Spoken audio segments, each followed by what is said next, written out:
The Divine Comedy, Purgatory. The Purgatory begins just as Dante and Virgil, the famous Latin poet who serves as Dante's guide, has escaped hell. Dante announces that he will now take as his topic the second kingdom. This is where the soul of man is cleansed, the mountain of Purgatory. Dante and Virgil soon see and talk with Cato of Utica, who oversees this region known as Purgatory. Cato orders that Dante be taken to the sea, washed, and have a reed wrapped around him. When the two poets come to the shore and follow his directions, the red flock miraculously rejuvenates. As dawn rises, a set of newly departed souls appears at the shore. Among them is Casella, a friend of Dante's who sings for everyone. Cato castigates the group for being so easily distracted, and they scatter. Dante and Virgil have trouble discovering the way into the mountain of Purgatory, but Manfred and the souls around him guide the poets to a place where they can ascend. But Dante tires quickly. Although they soon reach a terrace on which is Balicqua, a lazy friend of Dante's. Goaded by Virgil, Dante continues ascending. The soul of the two poets encounter begin to notice and be amazed by Dante's shadow. The dead wonder how someone with a body has been able to enter the afterlife. The souls crowd Dante, begging that he tell their living relatives to pray for them. Dante promises to do so and continue his ascent. Soon, they come across a person named Sordello, who guides the poets through the aptly named Valley of Princes, which contains the souls of repentant kings and emperors. In the valley, Dante watches as two angels with flaming swords without points descend. Soon night falls. Dante and Virgil fall immediately into sleep. And Dante dreams of being carried by an eagle and discovers, when he wakes up, that he has been carried by Saint Lucy to the gate of Purgatory.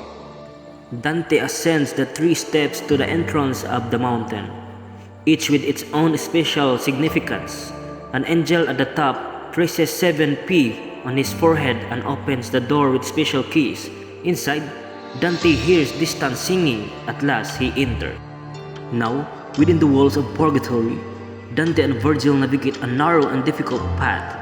Soon, they come to a high wall on which are carved the exemplary figures of humility. And soon, Dante sees human soul, strangely bent and bearing stones. These are the proud, now suffering contrapasso punishment akin to those suffered in hell. The souls chant the Lord's Prayer, and when they are done, Virgil asks for directions. Before they offer them, the penitents tell their stories to Dante. As Virgil and Dante leave this terrace of Purgatory, they notice carvings that look like gravestones, bearing images of exemplars of pride.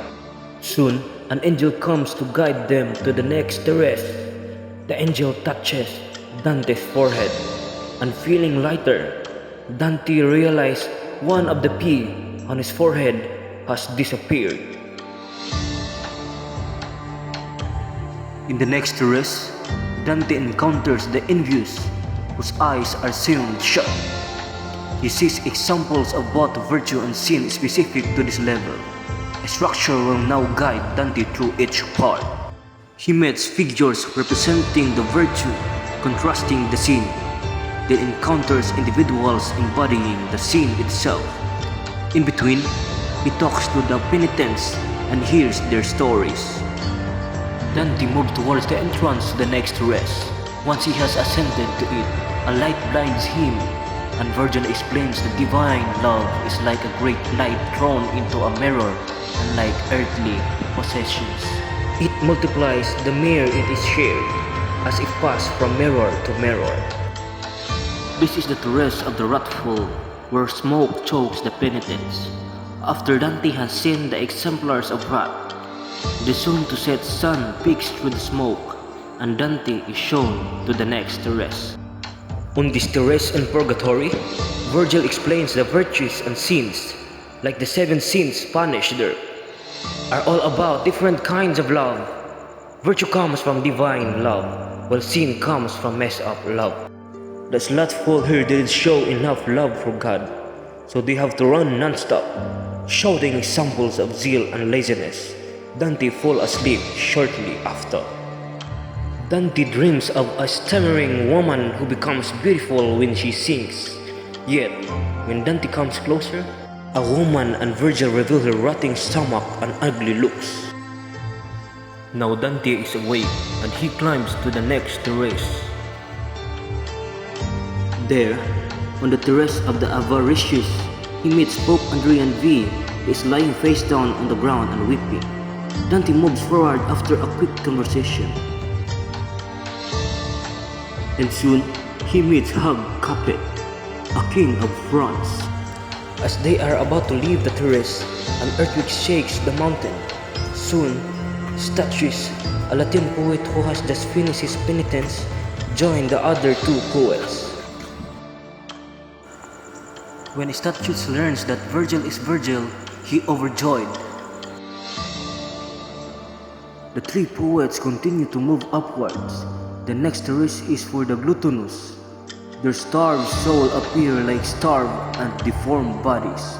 While there is a tree laden with fruit on the terrace, they are unable to eat the fruit. The final terrace is that of the lustful, who constantly burn in a roaring flame. To ascend to the Garden of Eden, Dante must walk through the flame. He resists at first, but reminded a bit raised by Virgil, he hardens his will and walks through, experiencing pain but unharmed. Now on the stairs to the garden, the 3 poets fall asleep. Dante dreams of Leah and Rachel, and when he wakes, Virgil says his final words to Dante, assuring him his will has been corrected.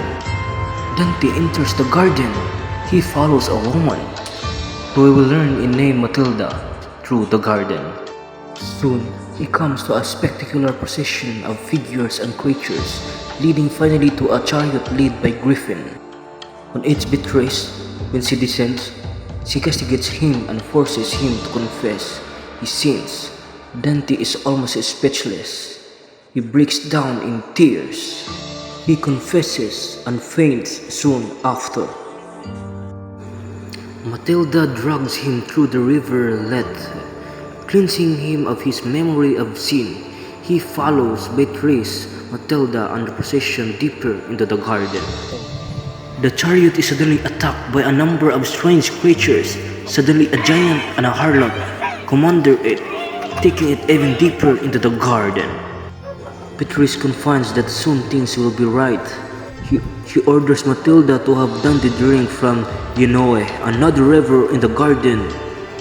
Once done, Dante memories of good are restored, and the Purgatory ends with Dante pure and prepared to rise up to the stars.